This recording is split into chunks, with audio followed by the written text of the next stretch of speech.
Il est 7 h du matin. Vous allez apprendre en 25 jours les concepts de base qui vont vous permettre de passer de 0 à je peux commencer à produire des trucs.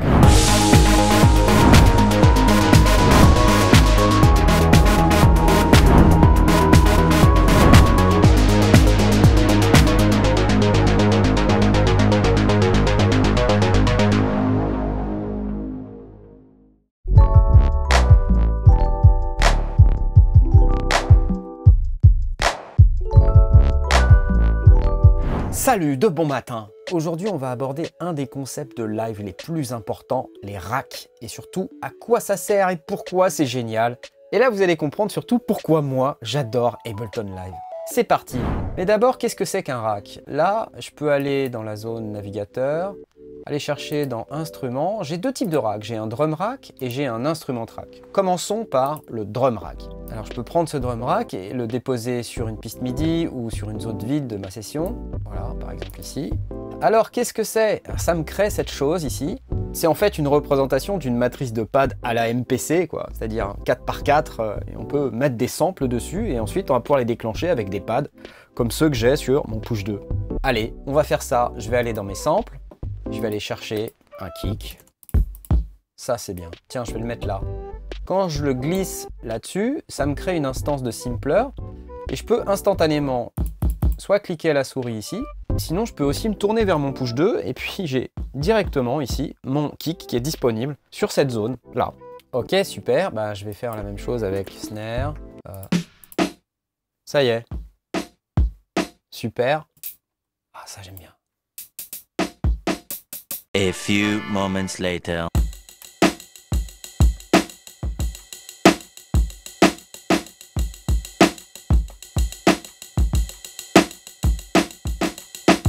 Magnifique!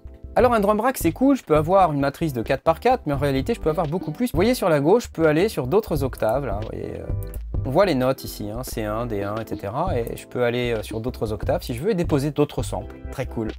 Bon, mais au-delà de ça, c'est pas vraiment ce qui fait la force d'un rack. Ce qui fait la force d'un rack, c'est que ça va être un tout en un. Non seulement ça va être une batterie, mais surtout je vais pouvoir mettre, si j'ai envie, des effets directement à l'intérieur du rack. Je vous montre. Et alors, intéressant, si je glisse ce flanger, je peux le glisser après le rack, là, comme on a l'habitude de faire. Donc là, bon bah très simple, hein, on a un rack avec un flanger derrière. Mais ce qui est encore plus intéressant, c'est si je le glisse à l'intérieur du rack ici. Vous voyez la petite barre bleue qui apparaît? Bim! Voilà. Et là, ça fait de ce flanger quelque chose qui est intégré dans le rack et qui est un tout en un. Et ce rack, si j'ai envie, je peux créer un preset avec le petit bouton qui est là. Et j'appelle ça mon rack avec flanger. Et à chaque fois que je vais vouloir l'utiliser dans un autre projet, il va me recharger ce rack avec mes samples et surtout mon flanger derrière. Donc c'est super utile pour pouvoir créer des presets assez complexes qui ont des effets, tout un tas de choses associées à l'intérieur du rack. Là, je viens un peu de vous arnaquer parce que je vous ai dit, ouais, j'ai mon rack avec mon flanger. Ouais, sauf que non, en fait, j'ai pas mon rack complet avec mon flanger, j'ai mon rack avec, sur la snare, un flanger. Parce que c'est ça qui fait la force d'un drum rack. Derrière chaque instrument, je peux avoir une chaîne d'effets complète. Wouh! Regardez ça, c'est mon snare. Mais regardez si je prends le kick. Le flanger disparaît. Ah! Waouh! Ça veut dire que derrière chaque instrument, je peux avoir autant d'effets que je veux. Vas-y, je vais en mettre plein. Je vais mettre un overdrive sur mon kick. Et je peux mettre un delay sur mon hi-hat.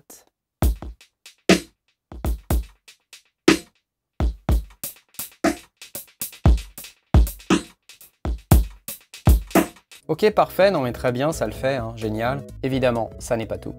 Je vais créer une autre piste dans laquelle je vais mettre un instrument track. C'est exactement la même chose, sauf qu'au lieu d'avoir une matrice 4x4 pour mettre des samples, bah, j'ai de quoi déposer un instrument ou un échantillon. Ce qui est intéressant, c'est de déposer un instrument, comme par exemple celui-ci. J'aime bien ce preset, mais j'aimerais bien qu'il soit un petit peu plus cossu. Cossu, c'est ça, c'est le mot. Ah, je vais rajouter des effets, par exemple pitch and modulation. Je vais rajouter, par exemple, ça. Je vais le mettre ici. Ok.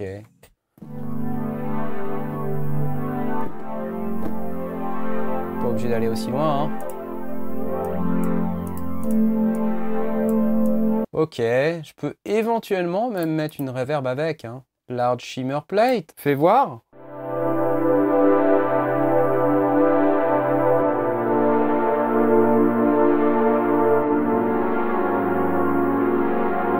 Ça commence à être un peu mieux, non? Ok, dans un rack, un truc vraiment génial, c'est les macros. Non, pas ces macros-là. C'est quoi les macros? C'est des boutons qu'on va pouvoir associer à divers paramètres existants dans le rack. Par exemple, ici, moi j'aimerais bien associer la fréquence de coupure à ce bouton de macro qui est ici, de manière à ce que je puisse l'utiliser sur un contrôleur externe, ou de manière à ce que je puisse l'automatiser directement. Alors, ce que je peux faire, c'est cliquer sur le bouton Map, ensuite aller sélectionner ma fréquence, je clique, je fais Map, et ensuite je peux sortir du mode d'assignation des macros et instantanément j'ai cette fonction qui est là. Si j'ai envie, je peux même la renommer. Je peux l'appeler Mojo. J'aime bien. Je veux mettre plus de mojo à ce son. Soit je peux le bouger à la souris, comme ça. Comme vous pouvez voir, sur le bouton de fréquence original, il y a un petit point vert qui correspond à l'assignation du rack. Et puis surtout, ça fait bouger le paramètre, donc c'est intéressant de voir ça. Mais regardez, je peux aussi mapper un deuxième paramètre. Fréquence. Map. Wow! Qu'est-ce que vous êtes en train de me dire? What? On peut mapper deux paramètres? Eh oui, madame. Ce qui est encore plus intéressant, c'est que si je vais dans la zone Instrument Track sur mon push 2, le paramètre Mojo et l'ensemble des macros sont directement disponibles et accessibles. Donc je peux créer un accord là.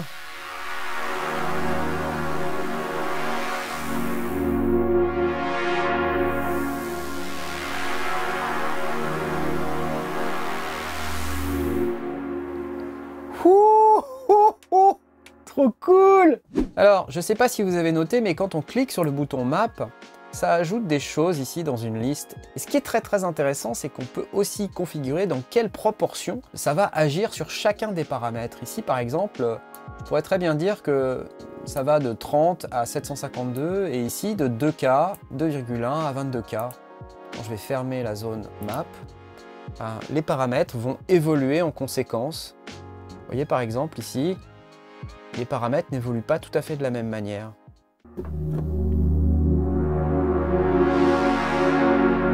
Wow!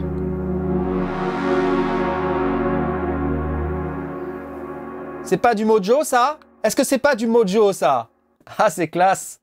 Dans Live 11, on peut ajouter jusqu'à 16 paramètres avec les petits boutons, plus ici, je peux aller en ajouter jusqu'à 16. Et dans Live 11, il y a aussi une autre fonction qui est qu'on peut créer un pré-réglage de ce jeu de macros là. Par exemple, si je fais New, ça me crée une variation. Si je fais bouton droit, renommer, ça marche aussi avec CTRL R. Je peux renommer refrain 1 et je peux aussi randomiser ces réglages. Vous voyez? Et en fait, à chaque fois qu'il y a un réglage, je peux faire New, renommer, couplet, et quand je vais cliquer, ça va rappeler mon réglage. Bien ou bien? Ce dernier petit bouton, c'est les chaînes. Je le garde pour plus tard parce que c'est un gros morceau.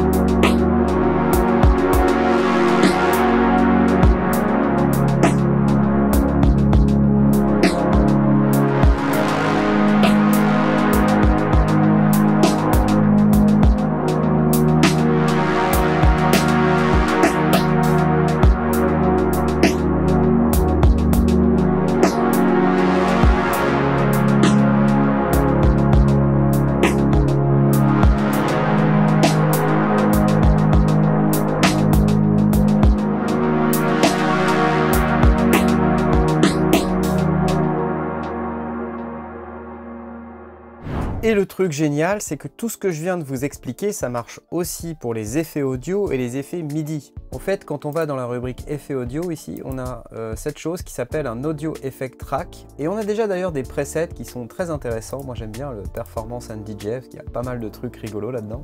Donc un rack d'effets audio, c'est rien d'autre qu'un effet, donc vous pouvez le déposer comme vous le déposeriez un effet. C'est juste qu'au lieu que ce soit un seul effet, c'est un rack d'effets, donc qui peut contenir plusieurs effets.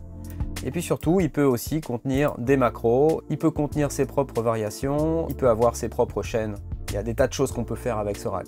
Même chose avec le rack d'effets MIDI qu'on peut mettre sur une piste MIDI, puisque là, il vient aussi avec des effets MIDI, par exemple un arpégiateur.